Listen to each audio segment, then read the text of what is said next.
Assalamualaikum warahmatullahi wabarakatuh. Perkenalkan, saya Irwan Dwi Febriansyah dengan NRP 0124040134 dari program studi D4DC PPNS. Pada kesempatan ini, saya akan menjelaskan proses analisis hambatan kapal menggunakan aplikasi Machine Resistance. Langsung saja kita mulai. Pertama, buka desain kapal yang telah disiapkan sebelumnya. Dalam analisis ini, saya menggunakan model lambung yang pernah saya buat pada tugas ETS sebelumnya, yaitu LPV2. Langsung saja ke file, open design, lalu kita pilih file MSD.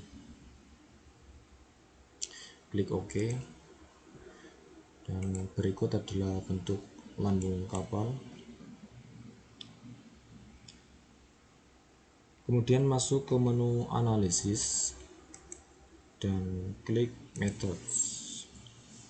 Di sini akan muncul daftar metode yang dapat digunakan baik untuk planning hull, displacement hull, yachts maupun metode analytical sebagaimana telah dijelaskan pada materi sebelumnya.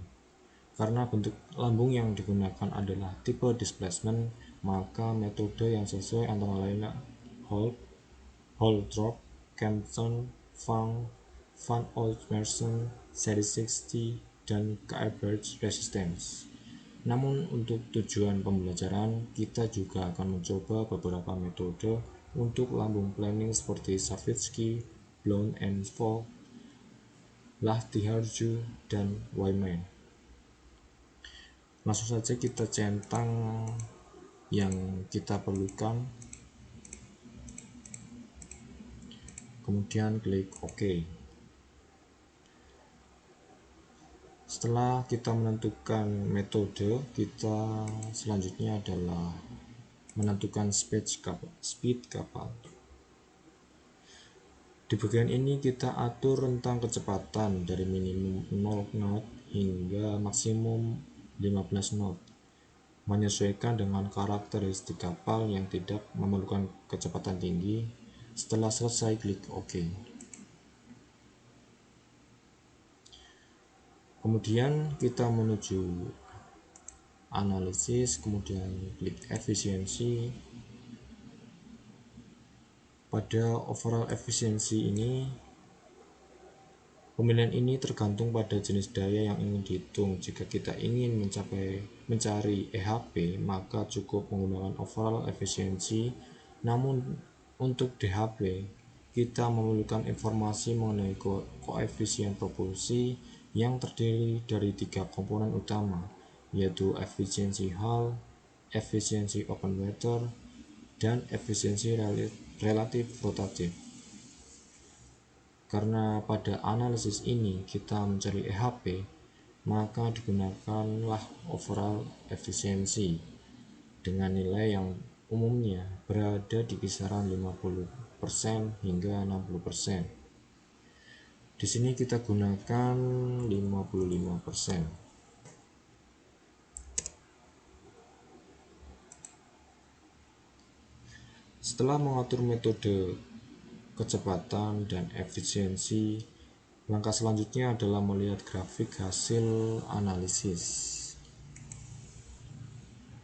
Pada grafik tersebut terlihat berbagai metode seperti Holtrop dan Van Oltmerson dan lain-lain, yang kemudian akan dianalisis lebih lanjut melalui tabel data.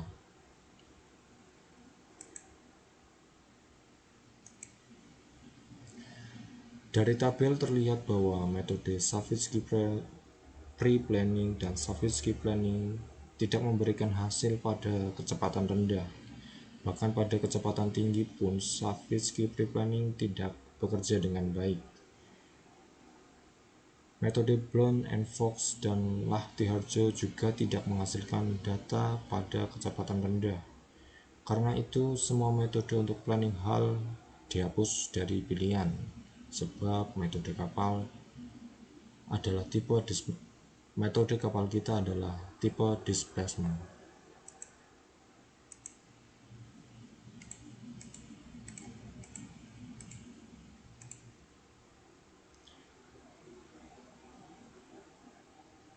Selanjutnya kita lihat pada Holtrop mampu menganalisis dari 1 hingga 15 not sehingga masih kita simpan sementara.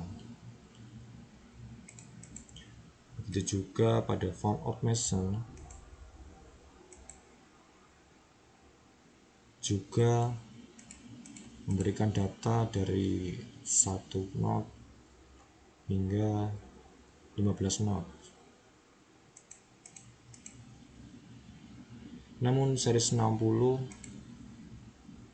atau series 60 tidak memberikan data pada kecepatan rendah maupun tinggi, sehingga keduanya tidak digunakan. Langsung saja kita hilangkan centang pada seri 60.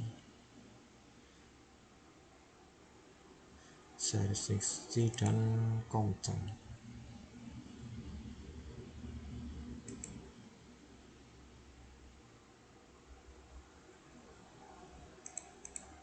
Kita lihat juga pada Fang hanya memberikan hasil pada rentang kecepatan sangat terbatas, yaitu antara 0,375 hingga 1,5 knot, sehingga juga tidak dipakai. Kita hilangkan centang pada Fang.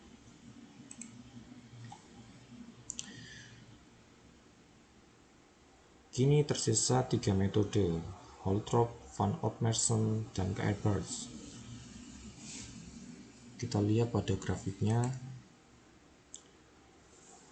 Dari grafiknya, Holtrop menunjukkan lonjakan tajam sebelum melandai, sedangkan Van Mason menunjukkan grafik yang tidak stabil, naik turun dengan perubahan yang drastis.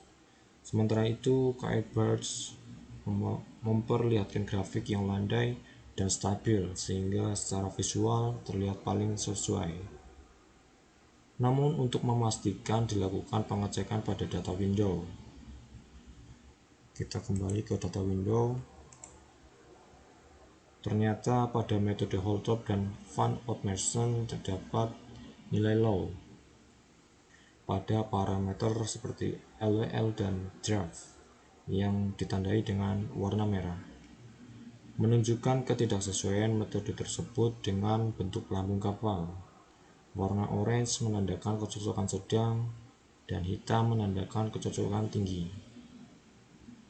Karena terdapat banyak parameter yang menunjukkan kecocokan rendah pada Holtrop dan Van Mason, maka kedua metode ini tidak digunakan.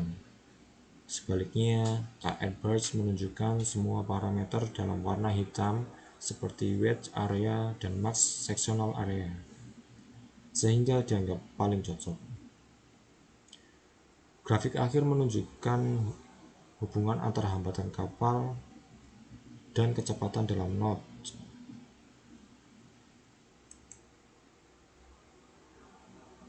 Kita hapus dulu pada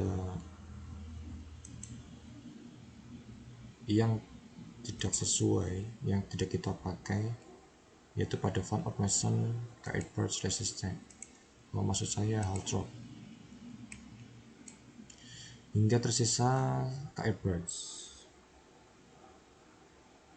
Maka dapat disimpulkan bahwa metode paling sesuai untuk menganalisis hambatan pada model kapal LPV2 di aplikasi maksud resistan adalah Edwards resistance.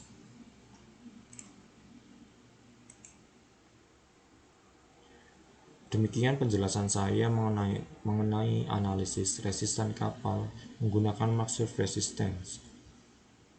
Wassalamualaikum warahmatullahi wabarakatuh.